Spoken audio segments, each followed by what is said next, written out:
Welcome to the Mama Truth Show, where soulful mamas embrace the whole truth of the messiness and magic of motherhood. Check us out at mamatruthshow.com. Here's your host, Amy Ahlers, the Wake Up Call Coach. Happy Mama Truth Monday, mamas. It's Amy Ahlers here, welcoming you to another episode of the Mama Truth Show. And today, I am so delighted because we have a mama that's like literally going to give birth any moment. She's in early labor. It could happen while we're literally recording the show. You never know. And she's amazing. And we're going to talk about the power of sisterhood. And we just had a little sisterhood experience before we even started recording here.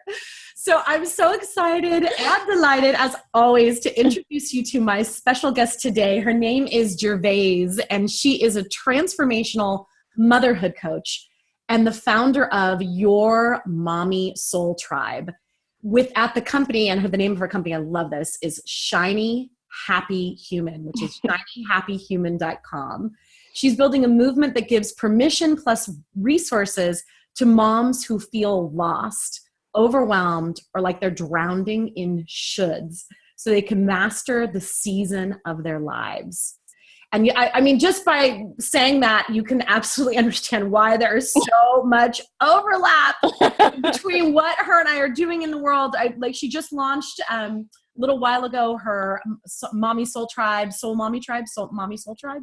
No, the program's called Master Your Mom Life. Master Your Mom There's Life. There's a lot of M's and mommies and mastery and very confusing. I love it. No, it's good though. I ran a course with my friend Sark and the late great Dr. John Waddell called Magical Manifestation Method, and we always called it for short. Love that. So there you go. So welcome, darling. Thank you to the so show. much. Thank you so much for being here, even though you're in early labor right now. Listen, this is a good distraction. So I thank know, you right? so much for having a lady in early labor on your show. I love it. Yeah, Not just having a toddler sleeping in the other room. What's that? I said, and not having any hesitations about that. Oh, that I no, could be on I your get show it. in early labor. I get it. I like it. I love it. So we wanted to talk to all of you today about the power of sisterhood and how important it is. And so before we jump there, though, I would love for you to just tell everyone a little bit about you, your story, how you ended up going into this field of really working with moms. Sure. Yeah. So I'm going to try to give the short story, but I do have to go 3 years back to my first pregnancy with my daughter, Aria. And that pregnancy, at that time in my life, I was working in corporate America. I was nothing like I am now. It's so interesting how much I've changed since becoming a mother. And pregnancy really kicked my butt. I had a little bit of prenatal depression, and I started to become more aware through therapy at the time of this perfectionism that I was having, right? Like I wanted to be pregnant and still be exactly who I was before I was pregnant and still do all the things that I could do when I wasn't pregnant. And this was a theme for me, right? So, I worked on letting go of some of that and slowing down and like not caring as much about keeping up with the Joneses. And then I became a mom, and it was amazing. And my daughter was perfect. And I had 3 months of maternity leave, and then I went back to work, and I kind of just hopped back on that hamster wheel in corporate America. And it was a job that was not fulfilling me anymore. It wasn't challenging me anymore. And that transition from being home with my daughter for 3 months to then being full blown working 9 to 5, 8 to 5, and driving 45 minutes and dropping her off at daycare wrecked me. It was really, really challenging. And I kept looking at the other women that I worked with that were moms and saying, I should be able to do this. Like they did it. Why can't I do it? Like it's simple. This is what you do, right? You have a baby, you have maternity leave, you go back to work, you drop her off at daycare, blah, blah, blah, blah. And this set off another episode of depression. Yeah. Postpartum. Sure. Yeah. Spiraled down and started really losing myself. And at the same time that I'm spiraling down with the depression, I'm still holding on to this perfectionism and this, I should be able to manage this. And I kind of reached this breaking point where one day I was just sitting in my cubicle and I'm crying as usual, because I was always crying at this point in my life, like 4 or 5 months postpartum. And I realized that the problem at the time was that I felt like I was just sort of living by default. You know, I was just doing what was comfortable. Like the job, it wasn't anything special. It was just paying the bills. But I was like, there's a lot of ways I could make money, right?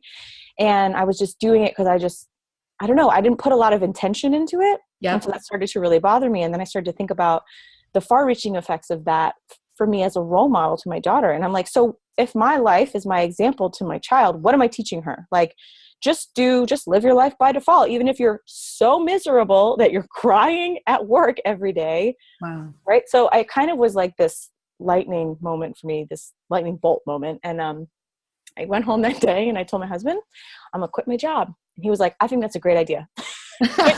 God bless him. If you met him, that is like his worst nightmare. He is like so risk averse. He's such a planner. Really?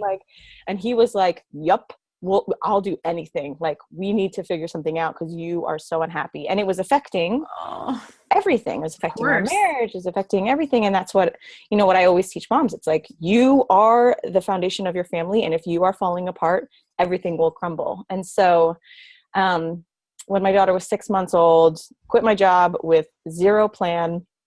And I just knew that I needed some space and like some time to heal and think. And the next day I went to a writing workshop because I've always loved writing and I needed some creative outlet. And I sat next to a life coach and she started telling me what she did. And I was like, what?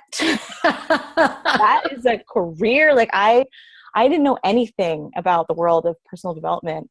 And from that point on, I knew, like, instantly, as soon as I talked to her, it was like, literally, I had set this intention, like, want to be a role model for my daughter. This is the kind of life I want to lead. And the next day I sit next to this woman, light bulb goes off, and I just dove in, got certified, like, within 2 months, or started a program to get certified within 2 months, like, talked to every person I knew who was a life coach, had a life coach, had been to a program, started my business in June. So that was March, April, May, June.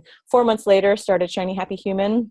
Awesome. Because I wanted to talk about the shiny, the happy, and the human, right? This was my whole thing. I was like, I feel like nobody's telling the truth, right? Like, I feel like everybody's kind of sugarcoating this whole thing. And I am a very shiny and happy person, but I feel like I'm experiencing a lot of these like dark human moments. Yes. I can't be the only one, right? And so like, I'm going to talk about it and I'm going to see how this goes. And initially it wasn't just for moms. It was just, coaching. And then the mom thing just kept coming up. Yeah. And here I am, like 2 years later. Wow. 100%. That's incredible.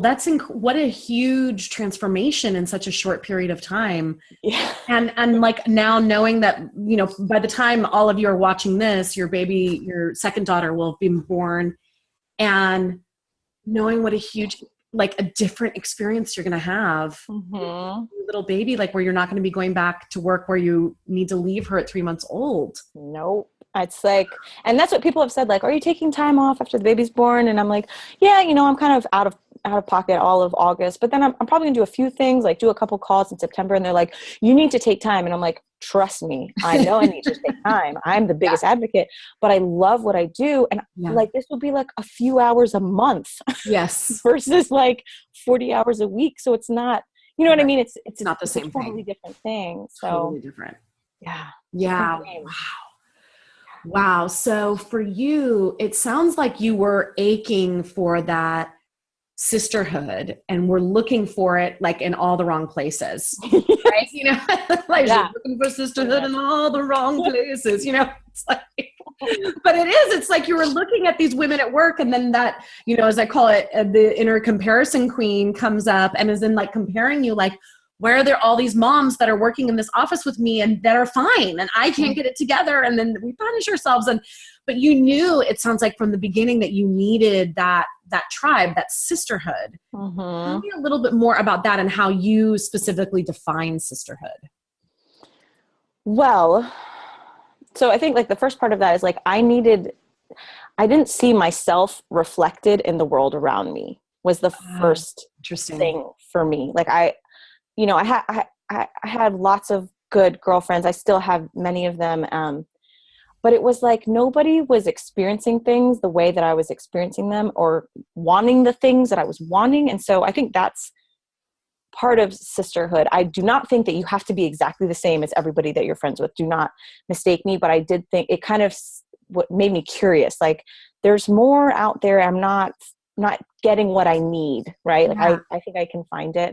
And so for me, sisterhood is just kind of this safe container where, you know, I have, you know, girlfriends that I can hang out with these girlfriends and we can have a really good time and have fun and never kind of scratch the surface that much. Yeah. And I think I used to judge that and be like, oh, it's not deep enough or whatever. And then I realized, no, these are like my fun friends. Like, I love these girls. They're amazing women, right? They're not where I am in my life, and that's okay. But there's another sort of sisterhood, which is like the safe container sisterhood, where you get women together and you see yourself reflected in them, and they hold up mirrors for you at every turn, and they just hold that space for you too, to be a mess or not be a mess, or just to just support you unconditionally on that deep level. They just get it, you know?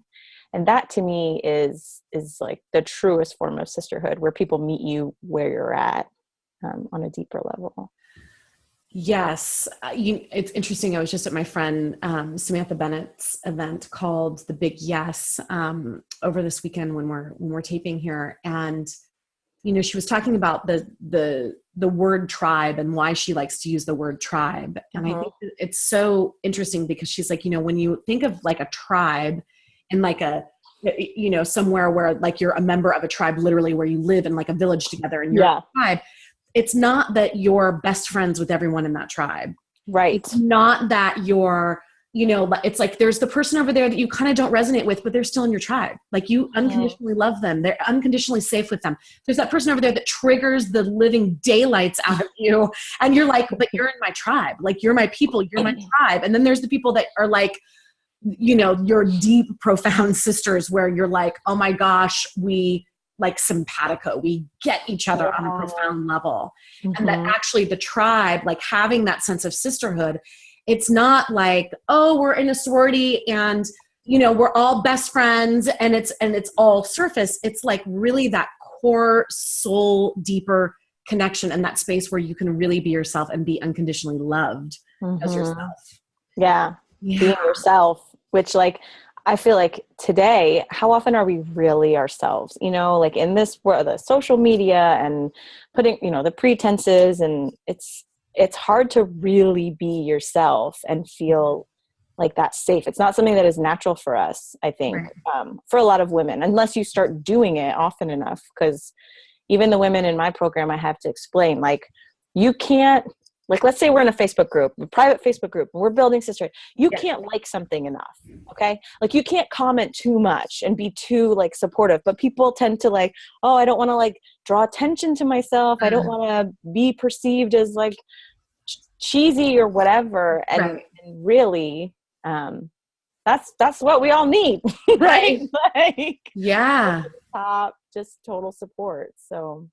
Yeah, well, and I think so many of the women over the years that I've worked with, and I'm sure you've experienced this yourself, and with the women and the moms that you work with, it's like people have sometimes had some really, almost every woman I know has had some time in their life where they were deeply, deeply damaged by another woman or by women or girls, whether it was in your childhood. You know, I always think for me in 7th grade, when I came to school one day and my two best friends wouldn't talk to me. Like, they had decided not to talk to me. And I was like, I don't understand. Like, and then like the next day they were fine, or later that night or whatever, they apologized to me, but it was like a torture chamber for that day. 7th grade. Yeah. You know, it was like, oh my God, you know, but it's like, so we have those. And I know a lot of women who have profoundly deep wounding with their moms. And so then they, you know, they color all of their relationships with women around that, or they have a big sister that used to beat the living crap out of them, you know, or whatever. It's like, well, you know, so everyone listening and watching right now, do you have relationships in your life where with women that were damaged? And is that having you hold back from really stepping into that sense of sisterhood and community that we know you're longing for? Totally. For feeling safe. Yeah. Do you have that come up a lot in the groups that you run? I think by the time that they get through, so I have my Mommy Soul Tribe Facebook group, and we talk a lot very openly. And I think I set up the boundaries very clearly. It's like, if you post something that is not helpful or supportive, you will be deleted and I'm done. Right. Like it's kind of like very strict. And so I think if they've been in that Mommy Soul Tribe for a while, they start to really understand like, oh, I can literally say anything here and it's okay. Like I literally can like share any vulnerable moment and I'm going to be supported and not judged. And so then by the time they're actually working with me, I think they've started to accept that is possible. Not that I don't think all women have that necessarily, or not in my experience. Cause for me, I had a very challenging relationship with my mother, honestly. And I've noticed that it kind of had the opposite effect on me, where I sought out what I wanted from my mother growing up. I sought it from my sister, from women, from friends. Wow. And so it's kind of the reverse, but I mean, totally. Like, number one thing when I have done like surveys or ask women like why they want to be involved in the program or something, they're looking for mom friends. They're looking for like a community. They want connection. They want to like feel like they can connect with other women in the same stage of life without being judged or feeling weird for being vulnerable.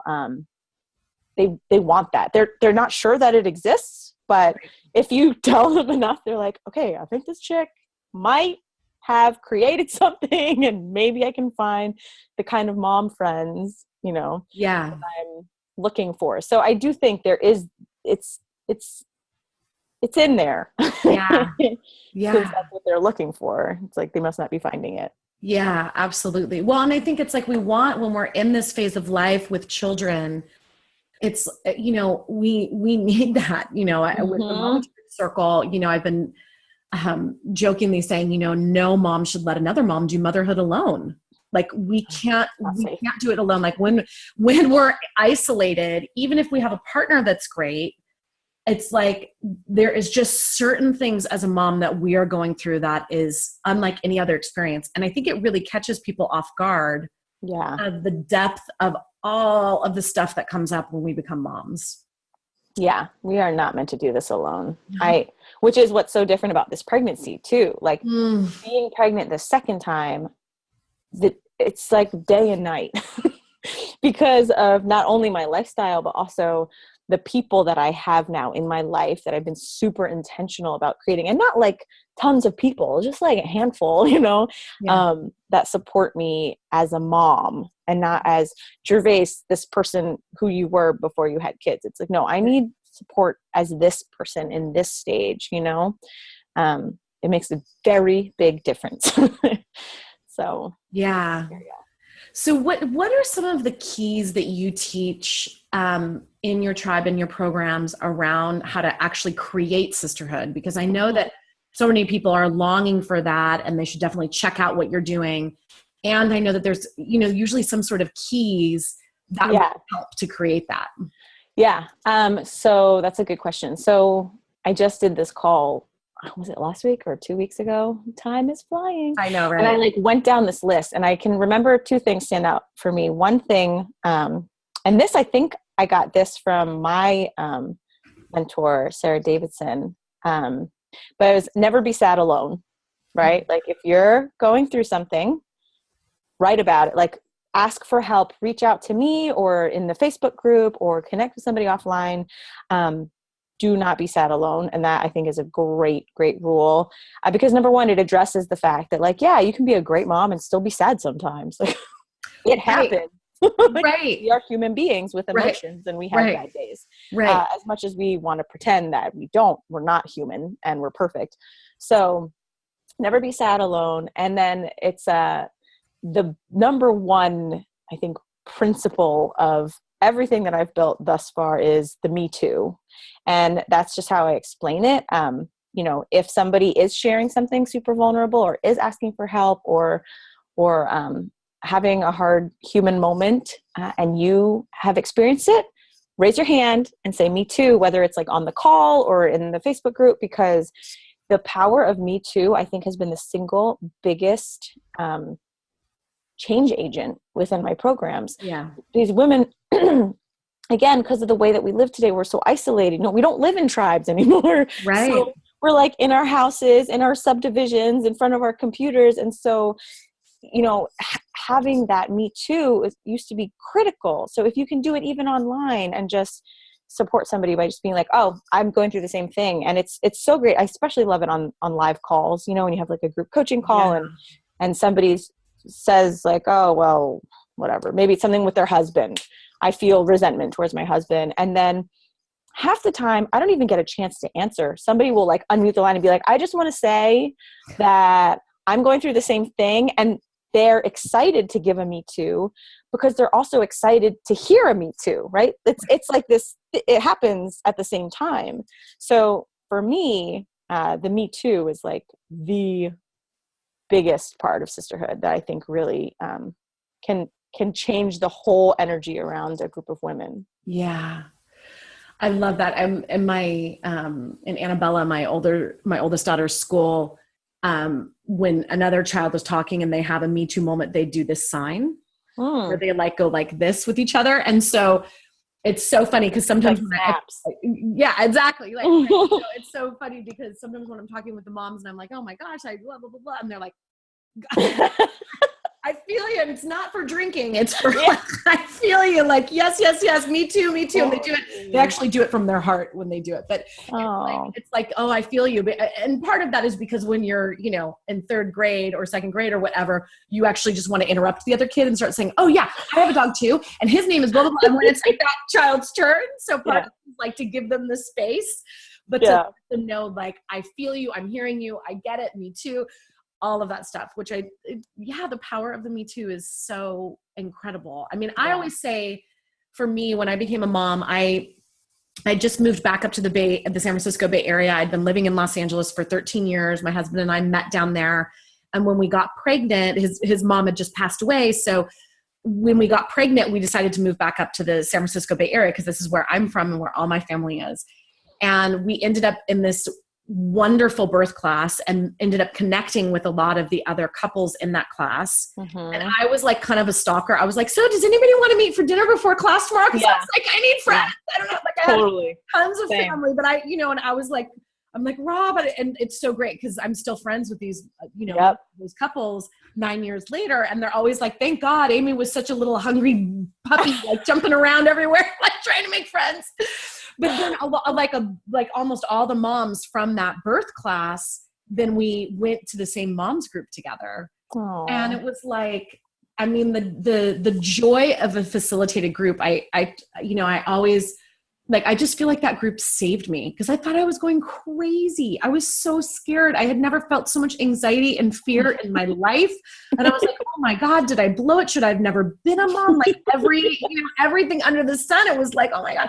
And then when I had Evie, my youngest, I did the same thing. I actually went and joined another mom's group. And I actually went through a 12-week mom's circle with little tiny babies. And, you know, half the women were second-time moms and half the women were first-time moms.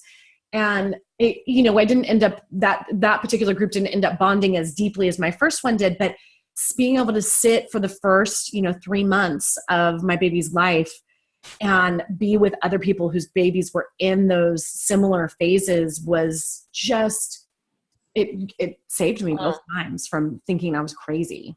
I'm taking notes over here. I'm like, find a mom group. Okay. Find another mom group. Yeah. Because I did the same thing. I had the one mom group when my daughter was born. Yeah. And that's really funny what you said. Like I was hungry for mom friends. Yeah. That's how I met one of my closest mom friends lives in the neighborhood. And I always tell this story. It always actually comes up on podcasts, but I was literally like, we were walking past each other, like with our little families in strollers.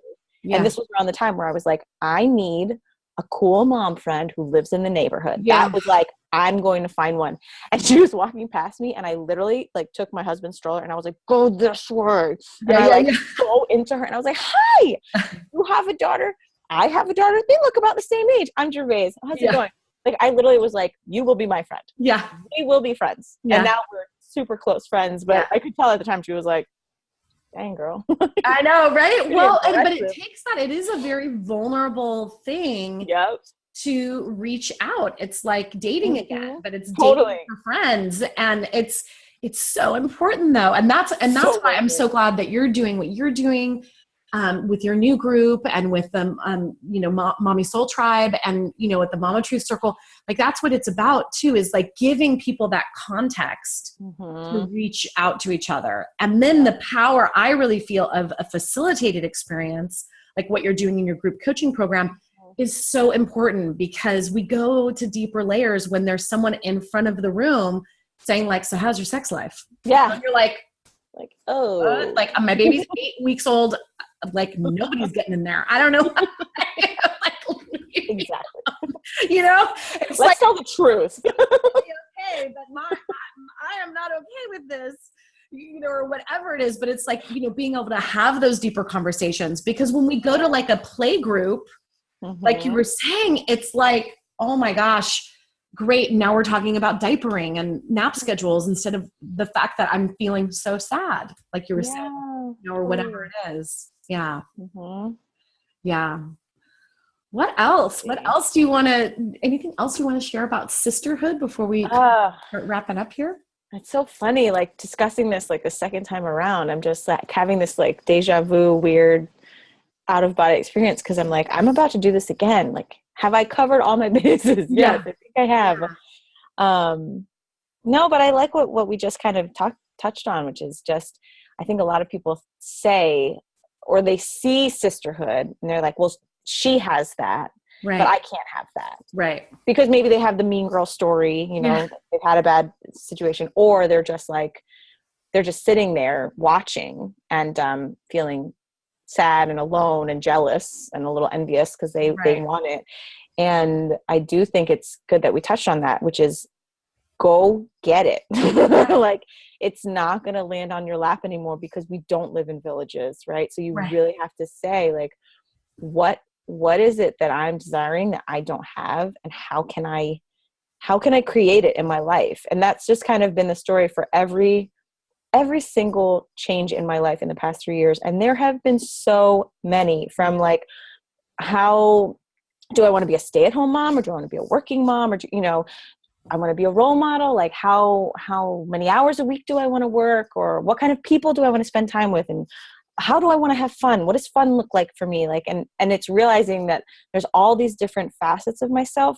There's like Fun Gervase, who likes to like dance on tables. And then there's Soulful Gervase, who wants to sit in a circle with women and, like share stories. And there's Coach Gervase, who gets so fulfilled from, leading my group calls. Like, I hang up the phone and I just feel like I could cry, because I get so much from being part of these deep discussions. And so I think it's maybe a good thing to finish with is just this idea that, like, it's not just a one size fits all sisterhood, right? Like, you don't necessarily just have to like go to one infant massage class and be like, well, this is it.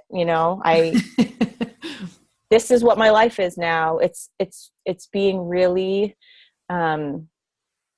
deliberate about like, what do I want in my life and how can I create it, and not putting it all on one group of women necessarily either. Cause for me, putting soul, why can't I say this? Soulful, on my fun friends. It's like, well, you can't change them. Like, this is who they've always been for you. Yeah. Let them be your fun friends. Like, you don't have to lose that part of yourself. And that is still a form of sisterhood. Like, when I have that container to go and just like let loose and have a really good time, I don't have to let go of that. But what is missing? Okay. Like, I need some deep sister. I joined a mastermind last year because I was like, I need entrepreneur friends. I think this is something that's really lacking in my life. And then I, went on some retreats because I was like, I think I want these, deep connecting experiences. And so I did that, but I still have, deep connecting experiences here at home in Charleston, but maybe they're not the same level, right? They're smaller. So it's just, not to overwhelm anybody who's listening, who's like, I don't have any friends, and now I have to find like 8 circles or something. Right. But just keeping that in mind, like I love what is that. it that you need, and go find it, and don't put all this pressure on it to be the end all be all. Like, this is my new tribe. It's like, that could be your tribe for this thing. And then you can still be this person over here, and just don't ever sell yourself short of whatever experience you're desiring, never like cap it. I think sometimes we cap it. We're like, well, this is enough. I have one friend. I'm good. Like, I shouldn't complain. It's like, well, if you want somebody to go running with, go find a running friend too.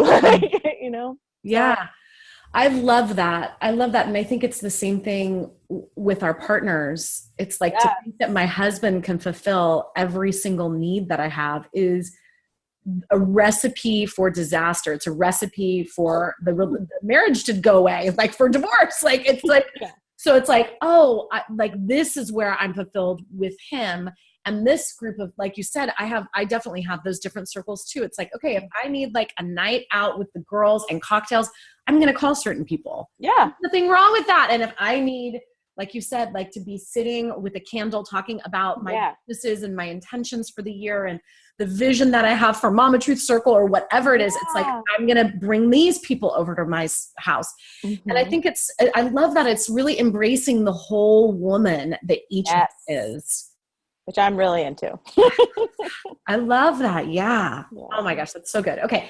So I know that you have a free gift for everyone, and you can download this. This will be in the show notes as well, but shinyhappyhuman.com/fun. And there's a free guide there. Do you want to talk about the free guide? Sure. Okay. Well, I did already talk about fun a little bit, but something that I thought that I kept hearing from the women that I was working with was like, I want to have fun. It's like this part of self-care, because I'm all about self-care. Yeah. But I don't know how. Right. And so it's like, I've lost it. I'm a mom. I can't have fun. And I was like, listen, that's not fun. You're a mom and you can still dance on tables because I said so. So this guide is all about how to dance on tables. Just kidding. I started putting together this guide of like all of these different ways that you could have fun. And, it always ends up circling back to some deeper rooted things that are stopping us from having fun. So I put those in there too, but there's some coaching prompts, some questions to ask yourself, space for brainstorming, ideas, just like a little workbook section at the end too.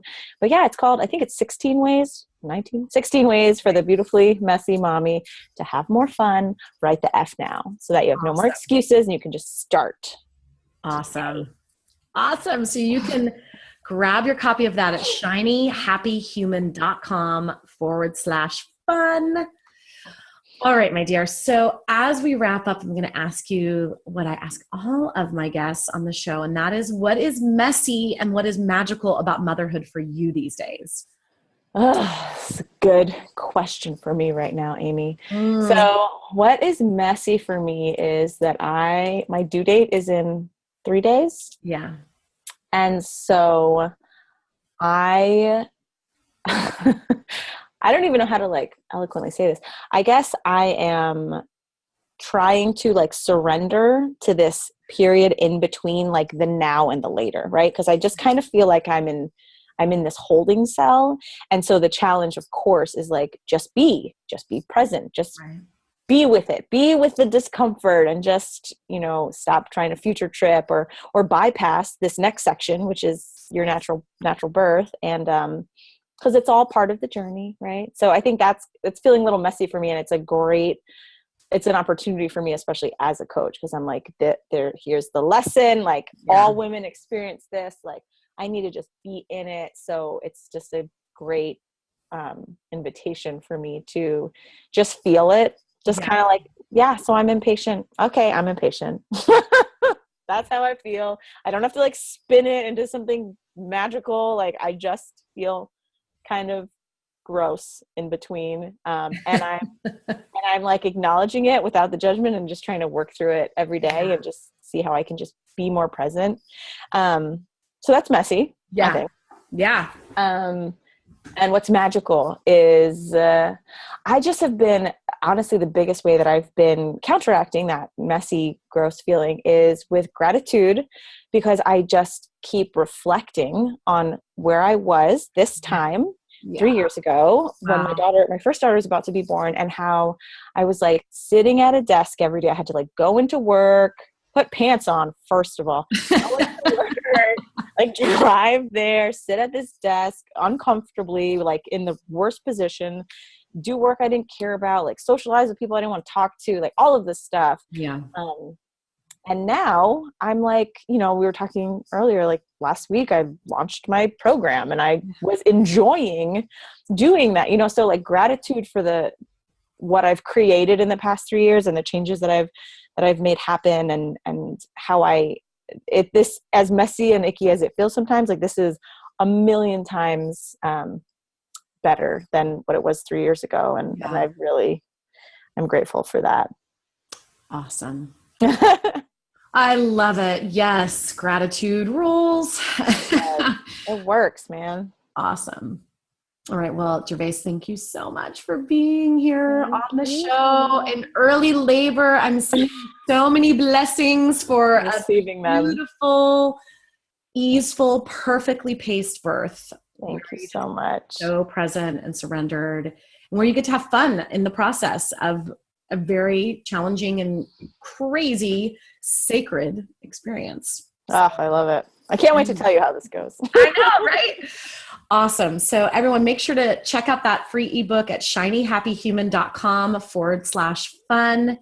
And with that, I will see you all next week for another episode of the Mama Truth Show. In the meantime, keep embracing the messiness and the magic of motherhood. Bye-bye, everyone. Thanks for listening, mamas. Did you know that Amy has a new ebook out? It's called Sacred Self-Care for Moms, 7 Steps to Nurturing Yourself so you can be the mom you were born to be. And you can receive your free copy by going to sacredselfcarebook.com. That's sacredselfcarebook.com. And please don't keep the Mama Truth Show a secret. The biggest compliment you can give is to share the Mama Truth Show with your loved ones and write a review on iTunes. Until next time, keep embracing the messiness and the magic of motherhood.